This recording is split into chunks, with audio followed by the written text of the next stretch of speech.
Hello everyone. कैसे हो आप सब? आई होप सभी अच्छे होंगे और आप सभी का रिवीजन भी अच्छी तरह चल रहा होगा। तो देखिए, हमने यहाँ पर जो हमारे केवीएस में प्रीवियस ईयर पेपर हुए थे उनकी हम क्वेश्चन प्रैक्टिस कर रहे हैं। तो लास्ट वीडियो में हमने जो हमारा टीजीटी हिंदी में पेपर हुआ था उसके 40 क्वेश्चन तक डिस्कस कर लिया था। तो आज हम नेक्स्ट 41 से स्टार्ट करेंगे।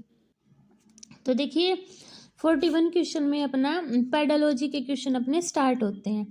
तो फर्स्ट क्वेश्चन क्या है? 41 यानी कि 41 नैतिक विकास के कोलबर्ग सिद्धांत में बालक पर अभिभावकों के प्रभाव को किस अवस्था में माना जाता है? तो किस अवस्था में मानते हैं वो? पूर्व परंपरागत अवस्था में यानी कि प्री कन्वेंशनल स्टेज में। ठीक है, तो क्या हो गया? सी ऑप्शन इसका क्या है अपना 41 का राइट हो गया। नेक्स्ट देखिए 42 क्वेश्चन। 42 क्वेश्चन में क्या है? घर पर पढ़ाई करने में होम स्कूलिंग बालक के व्यक्तित्व के कौन से पहलू का कम विकास होता है? तो देखो, संज्ञानात्मक वृद्धि, संवेगात्मक विकास, मूल्य, समाजीकरण। तो अगर बच्चा घर पर पढ़ाई करता है तो उसके समाजीकरण का जो पहलू है वो उसका विकास क्या है? कम होगा।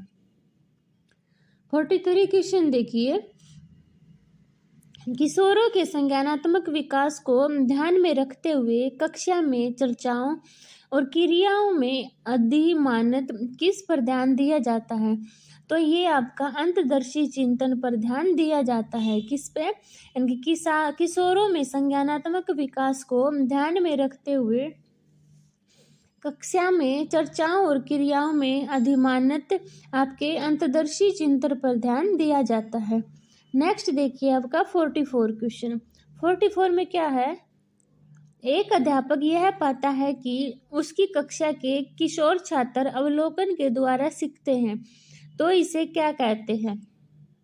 क्या पाया है टीचर ने कि उसकी कक्षा के किशोर छात्र हैं जो अवलोकन के द्वारा सीखते हैं। तो अनुभवात्मक अधिगम ये नहीं होगा, सहचारी अधिगम ये भी नहीं होगा, प्रतिनिधि मूलक अधिगम ये भी नहीं होगा। क्या होगा आपका? अंतर्दृष्टि अधिगम आपका राइट क्वेश्चन ऑप्शन हो जाएगा। नेक्स्ट क्वेश्चन देखिए आपका, एक अध्यापक छात्रों को प्रकाश संश्लेषण की संकल्पना को पढ़ाता है। अध्यापक यह सुनिश्चित करना चाहता है कि छात्रों ने पूर्ण अधिगम प्राप्त किया है और इसका सत्यापन किया जा सकता है यदि छात्र यह कर पाए। क्या कर पाए?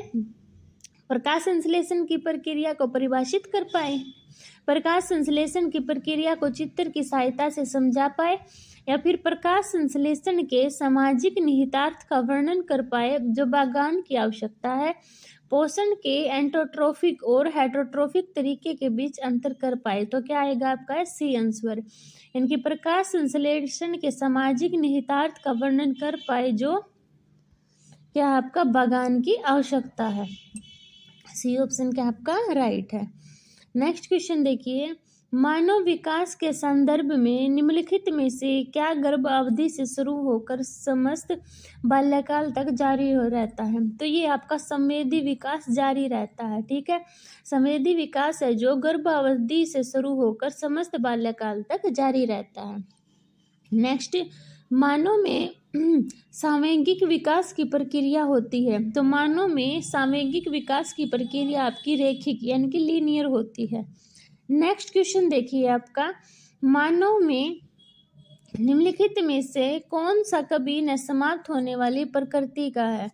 तो कभी न समाप्त होने वाली प्रकृति का क्या आपका? विकास है।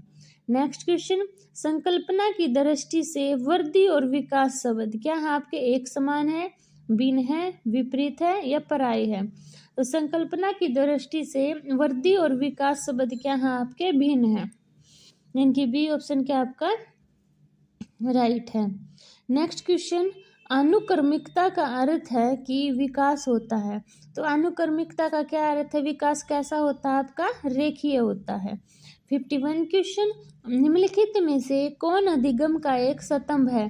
तो आपका साथ रहने के लिए अधिगम है, ये आपका क्या स्तंभ नहीं है। अधिगम का सतम क्या है? जानने के लिए अधिगम, करने के लिए अधिगम, समस्या को सुलझाने के लिए अधिगम। साथ रहने का आपका नहीं होगा, तो डी ऑप्शन क्या हो गया आपका? राइट हो गया। नेक्स्ट क्वेश्चन देखिए, एक अर्थ निर्माण अधिगम को सुगम बनाने में अध्यापक की भूमिका निम्नलिखित में से कौन सी नहीं है?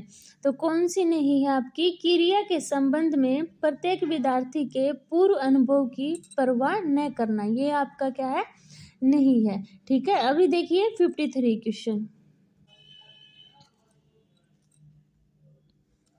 देखिए नेक्स्ट क्वेश्चन देखिए 53, कौन सी विधि में कतिपय योग्यताओं, कौशलों और अभिव्यक्ति को प्राप्ति से विमर्शक चिंतन, तर्क संगति और परिणाम शामिल है? तो कौन सी में आपकी समस्या समाधान विधि में आपके शामिल है?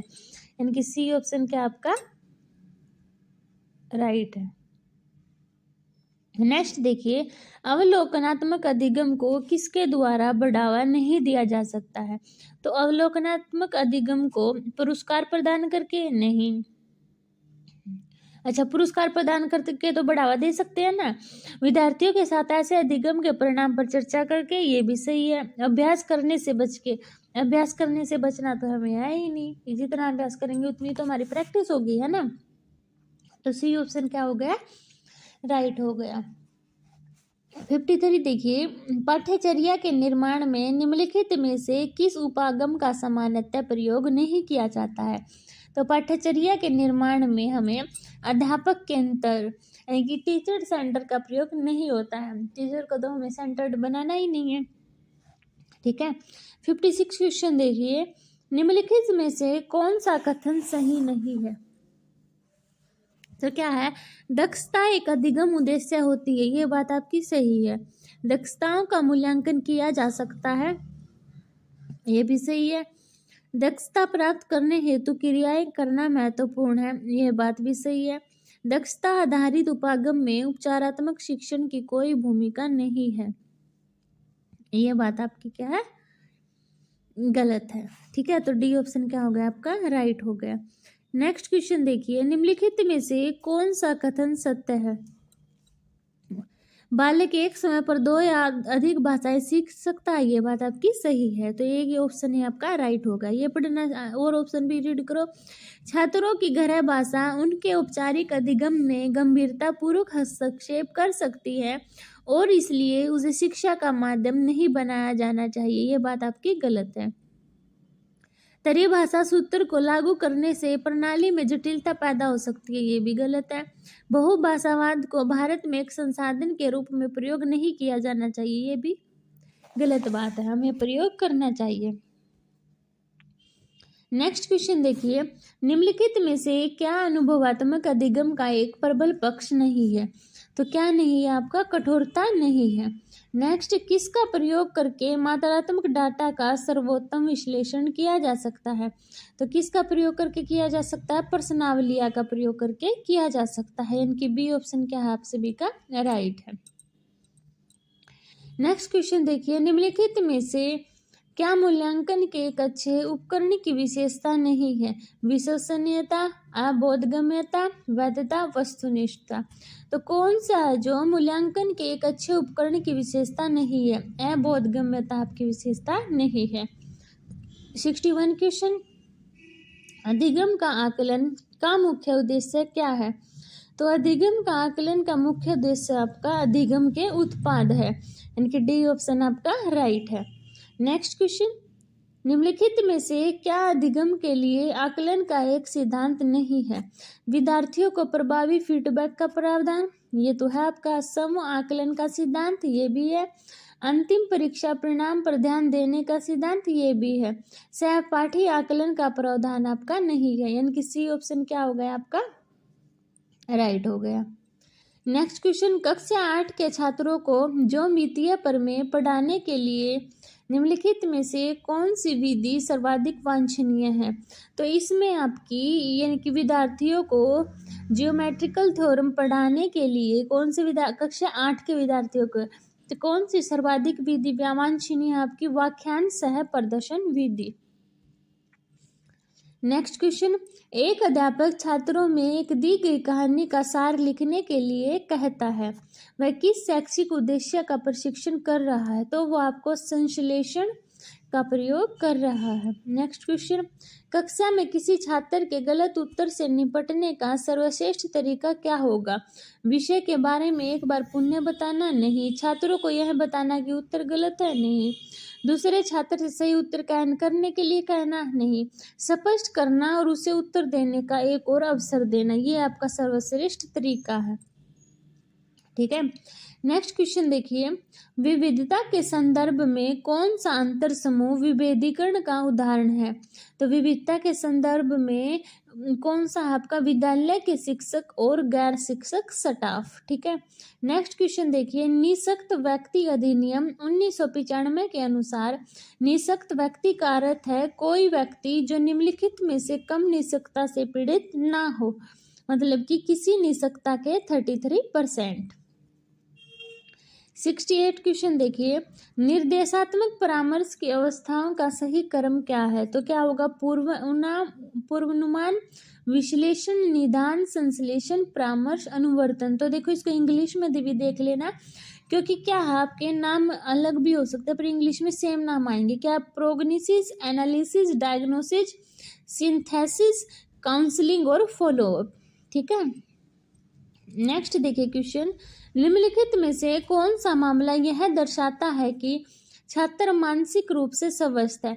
एक छात्र जो परीक्षा में असफल हो गया है, 2-3 दिनों तक उदास रहता है और पुनः उसके लिए तैयारी शुरू कर देता है, तो ये क्या है आपका? इससे पता लगता है कि मानसिक रूप से स्वस्थ है। ए ऑप्शन आपका राइट है। नेक्स्ट क्वेश्चन देखिए, कक्षा 7 के छात्रों में लेखन कौशल विकसित करने के लिए निम्नलिखित में से सर्वाधिक उपयुक्त प्रक्रिया कौन सी है? कौशल, लेखन कौशल हमें क्या करना है? विकसित करना है। विद्यार्थियों को राष्ट्रपति की शक्तियों का वर्णन करने के लिए कहना, विद्यार्थियों को कक्षा 7 के मेरे अनुभव का वर्णन करने के लिए कहना, विद्यार्थियों को स्वतंत्रता दिवस पर एक निबंध लिखने के लिए कहना, या विद्यार्थियों को चंद्रमान पर मेरा एक दिन शीर्षक का वर्णन करने के लिए कहना। तो सबसे सर्वश्रेष्ठ तरीका क्या है कि विद्यार्थियों को कक्षा 7 के मेरे अनुभव का वर्णन करने के लिए कहना। बी ऑप्शन क्या आपका राइट है। नेक्स्ट क्वेश्चन, एक अधिगम साधन के रूप में समुदाय के माध्यम से स्कूली छात्रों को कौन सा शीर्षक नहीं पढ़ाया जा सकता है? तो कौन सा? किण्वन की संकल्पना, ये आपका नहीं पढ़ाया जा सकता है। सॉरी। नेक्स्ट देखिए, निम्न में से कौन सा एक कोच का कार्य नहीं हो सकता? तो प्रशिक्षण, शिक्षण, अनुवीक्षण, ये कोच के कार्य है, पर पैरवी करना कोच का कार्य नहीं हो सकता। 73, शैक्षिक निर्देश का निम्न में से कौन सा एक लक्षण नहीं हो सकता? तो शैक्षिक निर्देश का कौन सा लक्षण नहीं हो सकता? निर्देश चेतावनी होती है, ये आपका लक्षण नहीं हो सकता। 74 क्वेश्चन देखिए, शिक्षण उद्देश्य के उद्देश्य अधिगम के उद्देश्य तय करने में शिक्षक किस तथ्य की अनदेखी कर सकता है? तो किस तथ्य की अनदेखी कर सकता है? तय लक्ष्य प्राप्त किए जा सकते हैं, तय लक्ष्य से भी छात्रों द्वारा भली भांति समझाने योग्य है, तय लक्ष्य तथा सभी पूरी तरह प्राप्त कर लिए जाते हैं, तय लक्ष्य आसान भाषा में होते हैं। तो शिक्षण अधिगम के उद्देश्य तय करने में शिक्षक किस तथ्य की अनदेखी करता है कि तय लक्ष्य तथा सभी द्वारा पूरी तरह प्राप्त किए जा सकते हैं। 75 क्वेश्चन, एक टीम बनाने वाले आवश्यक रूप से में निम्नलिखित में से कौन सा एक लक्षण नहीं हो सकता? कौन सा नहीं हो सकता? प्रजातांत्रिक, नियंत्रित आपका लक्ष्य नहीं हो सकता।